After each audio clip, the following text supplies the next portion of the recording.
Welcome back to Black News Tonight. It is official. Rihanna, the Barbados-born artist and worldwide superstar, is now a billionaire. That's right. And most of that money comes not from music, but from the value of her Fenty Beauty and Savage X Fenty cosmetic and lingerie companies. With other black celebrities like LeBron James or Dr. Dre flying toward or past the $1 billion mark soon, many are now wondering what it all means for the rest of us. Well, to help me explore this question and more is my next guest, the always amazing cultural critic, the brilliant Brooklynite Touré joins Black News Tonight once again. How are you, sir? Happy Friday.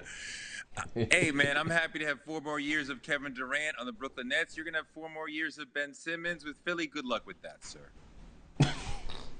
Wow, you went for the jugular. That's fair. I earned that one. All right. Let's talk Rihanna, man. She's come a long way. I mean, I remember that first album. I remember, Ponder Replay coming out, and no one would have thought that this amazingly talented young sister would become a billionaire. When you hear that news, how does it make you feel? It makes me feel good because Rihanna has created a brand that I think millions of Americans can get behind, can feel comfortable, black, white, whatever, can feel comfortable wanting to be down with the Rihanna movement. I think you can buy Fenty products feeling like this is a great sister who's got a great image and she seems like a great person, and I'm happy being a part of her movement. And I'm happy to see another black person become a billionaire. There's not that many of us who are in that vaunted class. So I'm glad to see a few of us attaining that status, but it doesn't change my feeling that this, like her becoming a billionaire and Jay-Z and Dr. Dre, that doesn't create liberation for most of us. Billionaires are able to do certain things, and sometimes we see them making investments and donations that make a change in the black community. But for the most part, I would rather not see a very small number of people have a gigantic amount of wealth, because it is impossible to have an actual democracy when a very small number of people have the overwhelming majority of wealth. So, and I think that's the tension and the contradiction for me when we talk about the billionaire. You think about the amount of extraordinary wealth that is, what it means to hoard that much money in one place, what it means for one person to literally have more than entire countries. When you think about what it means to have a billionaire status, there's a lot of pain that comes along with that. It's impossible to get $1 billion and have clean hands, either through what you've done or what you've invested in or what you've allowed to happen. And that's not a knock against Rihanna. I mean, I'm far more concerned with Jeff, Bezos. I'm much more interested in, what's my man from Tesla? Elon Musk. Yeah, Elon Musk, exactly. I'm much more interested in them, partly because they got so much more money, but also when I look at how they navigate the world, you can see the blood on their hands. So I don't want to make Rihanna the scapegoat for this. We're not going to pin it all on this one sister, But no, of course not. How do you navigate so that many sense?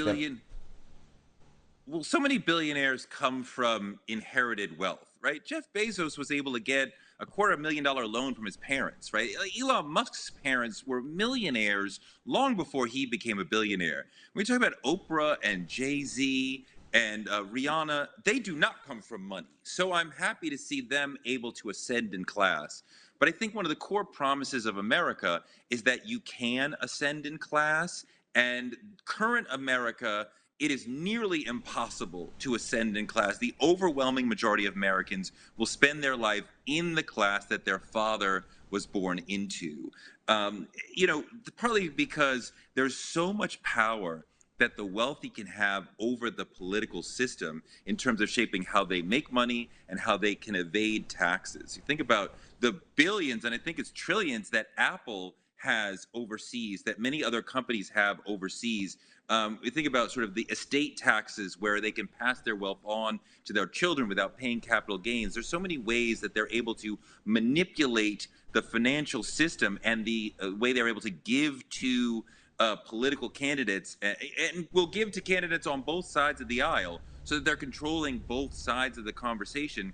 And also, the Republicans decades-long attack on unions. Like, before you and I were born, unions were a strong part of America, and the working man and woman were protected by unions of all sorts. Now, after a multi-decade attack, union is like a bad word, and there really aren't any powerful unions except for maybe the police union and maybe the NBA players union, those sorts of things. So average workers don't really have a stake, don't really have a place at the table the way they used to. And also, we've created this notion in America that everybody is like one product or one idea away from becoming a billionaire. I call it like the Shark Tankization of America. If you just get one good product, one good mousetrap, one good scrub daddy, you too can become a billionaire, which is not true. But that's what we've made it out to seem. Not and at we've all. made billionaires seem very sexy. We make movies about them. We write books about them. We laud them as if they're incredibly important, thoughtful people. And so there's this desire in the middle class to protect the billionaires as if we may one day become one of them. And I don't want the rules to be changed against me when I become one of them. And that's exactly how the logic plays out. So then how do we navigate this? I remember AOC said, no one ever makes $1 billion. She said, you take $1 billion, largely from people paid modern day slave wages. So how do you navigate that, right? Knowing that the bulk of the people are around the globe, black, brown, they're from the global south, they're the ones being exploited. Does it matter that the person who gets $1 billion happens to look like us? I mean, my position is I don't celebrate billionaires at all. I love Rihanna, but I ain't celebrating a billionaire anywhere because of the exploitation that accompanies it. At the same time, there's a small part of me that still is like, yo, I'm proud that she did it, right? She did it on her own, and by on her own, sure. I mean she didn't inherit wealth like these white men did. The same way I'm proud of Oprah's story. So how could I not be proud of Jay-Z's story? You know, it's like these stories are extraordinary to me, but I still can't celebrate billionaires in a country that exploits, in a world that exploits the poor.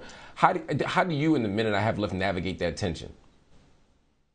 No, I completely agree with you that, like, proud of Rihanna and Jay-Z and Oprah for navigating the American capitalist system and making it work for them. But they sell us a notion, Jay-Z loves to slip this into rhymes, that like him becoming a billionaire is somehow a victory for all of us. And it's really not. The virtual crumbs that he peels off for us when he makes right. donations to certain things, when he uses his wealth in revolutionary or progressive ways, it doesn't really change the life of most Americans. We have a world where Warren Buffett pays less in taxes than his secretary. Warren Buffett himself has said this is wrong, right? So that needs to change. When we have a world where we're struggling to comprehend, can we get to $15 minimum wage? Can we afford that much? But we never interrogate, well, why is it that the CEO can make 40 or 50 or 60 times or 600 times what the average worker in their corporation makes, right? That is wrong. When we get to changing the way we tax the wealthy and making them pay their fair share, the way that we can remunerate the poor, right? People should not be working 2 full-time jobs and still be poor. When we can change those things, get people a $15 minimum wage, rein in CEO wages, which CEO wages, are rising over the last few decades. Average worker wealth remains stagnant. When we can change those sorts of things and stop lionizing the billionaire, then we can get to something more effective, because massive income inequality and wealth inequality is a cancer on democracy.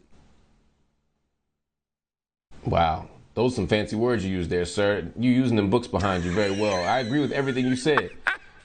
I'm just trying to keep up with you. You did such a good job. We're going to have you back, Touré. Yeah, right. Thank you for joining me, man. Good to see you as always. Go Sixers.